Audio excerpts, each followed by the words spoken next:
Milano, settembre 2025. La notizia della morte di Giorgio Armani ha lasciato un silenzio composto. Niente clamore, niente eccessi, solo eleganza e discrezione. Il dolore è vissuto in forma privata, mentre le vetrine restano impeccabili, come se fosse passato di nuovo lui a controllarle. Giorgio Armani, Re Giorgio, se n'è andato a 91 anni, lasciando dietro di sé non solo uno stile, ma un colosso industriale. Un impero che nel 2024 ha registrato ricavi per 2,3 miliardi di euro, con un utile operativo lordo, cioè il risultato prima di interessi, tasse e ammortamenti, pari a 398 milioni e un utile operativo netto di circa 67 milioni, numeri in calo rispetto al 2023, quando i ricavi erano stati di 2,45 miliardi e l'utile netto aveva superato i 220 milioni, ma frutto di una scelta precisa: raddoppiare gli investimenti arrivati a 332 milioni per rinnovare boutique iconiche, potenziare l'e-commerce e rafforzare la struttura del gruppo. Nonostante il rallentamento, Armani ha chiuso il 2024 con una liquidità netta di circa 570 milioni di euro, una base solida che molti concorrenti possono solo invidiare. Benvenuto su Come fanno soldi, il canale dove analizziamo i veri modelli di business dietro le aziende più famose e le attività che fanno parte della tua vita quotidiana. In questo video ti porterò dentro l'impero di Giorgio Armani. Vedremo come da una piccola sartoria milanese sia nato un gruppo da miliardi e quali scenari si aprono adesso. Per capire Armani imprenditore bisogna partire dall'uomo. Nato a Piacenza nel 1934, Giorgio cresce in una famiglia modesta. Negli anni 50 si trasferisce a Milano e inizia come vetrinista alla Rinascente. Poi lavora accanto a Nino Cerruti come designer, prima di lanciarsi in proprio. Nel 1975, insieme al compagno e socio Sergio Galeotti, scomparso 10 anni dopo a soli 40 anni, fonda la Giorgio Armani SpA. È l'inizio di una storia che cambierà la moda e il business del lusso.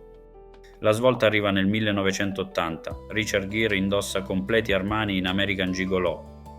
Da quel momento il mondo associa il nome di Armani a un'eleganza moderna, destrutturata, diversa dai canoni rigidi degli anni 70.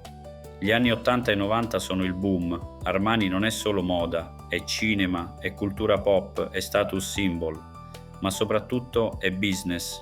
Nel 1981 nasce Emporio Armani, pensato per i giovani. Nel 1991 arriva Armani Exchange, linea street e accessibile.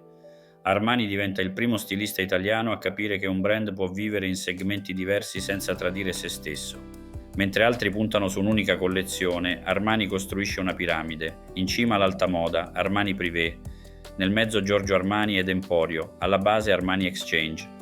È la stessa logica che oggi usano colossi come Dior o Louis Vuitton, ma lui ci è arrivato con decenni di anticipo.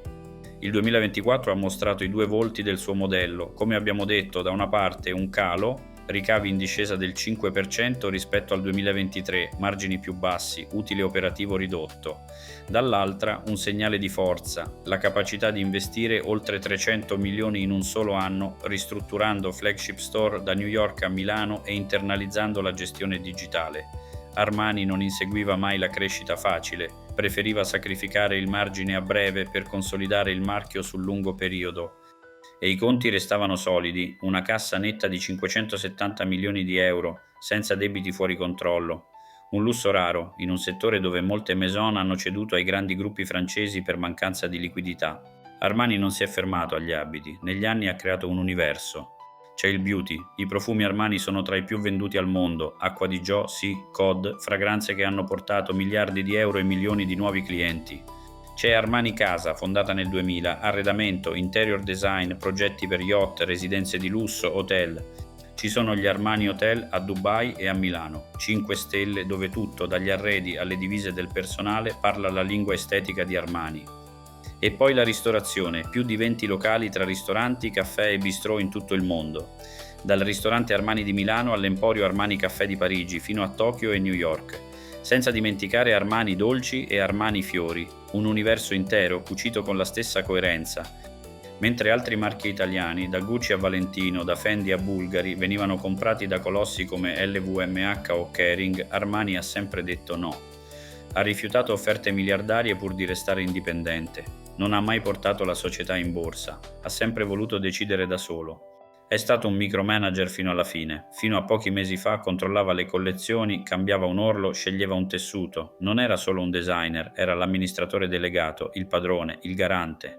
E proprio perché sapeva che nessuno è eterno, Giorgio Armani ha pianificato la successione con una precisione quasi maniacale. Nel 2016 ha creato la Fondazione Armani, modellata sul caso Rolex.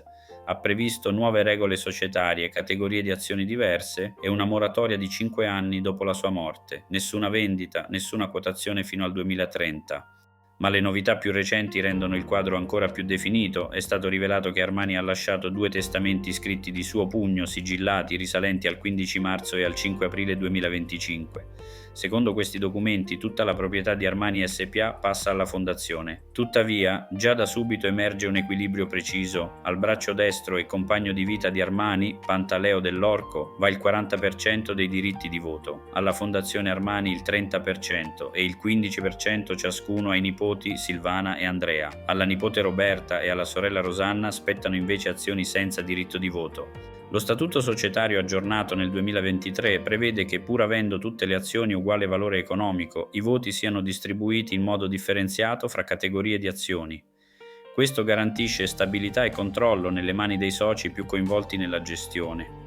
Tutti questi passaggi servono a proteggere l'indipendenza del marchio, prevenire acquisizioni ostili e assicurarne la continuità secondo la visione di Armani, basata su qualità, eleganza, innovazione e valori etici.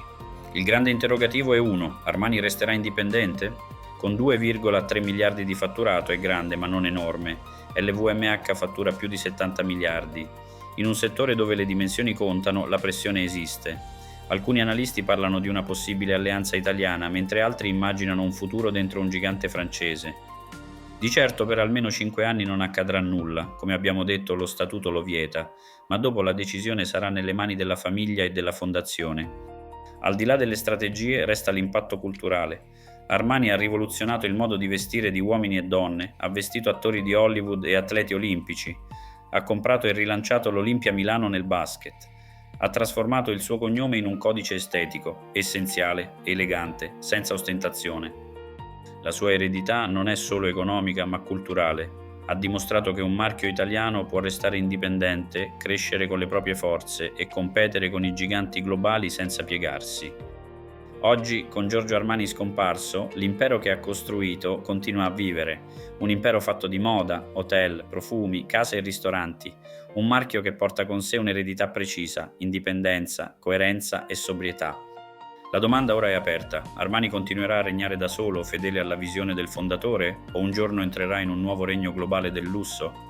Qualunque sia la risposta, Giorgio Armani resterà per sempre il simbolo di un'Italia capace di trasformare eleganza e tenacia in un business immortale. Se il video ti è piaciuto, lascia un like, iscriviti a Come Fanno Soldi e nei commenti fammi sapere quale altro settore vuoi che analizziamo. Alla prossima!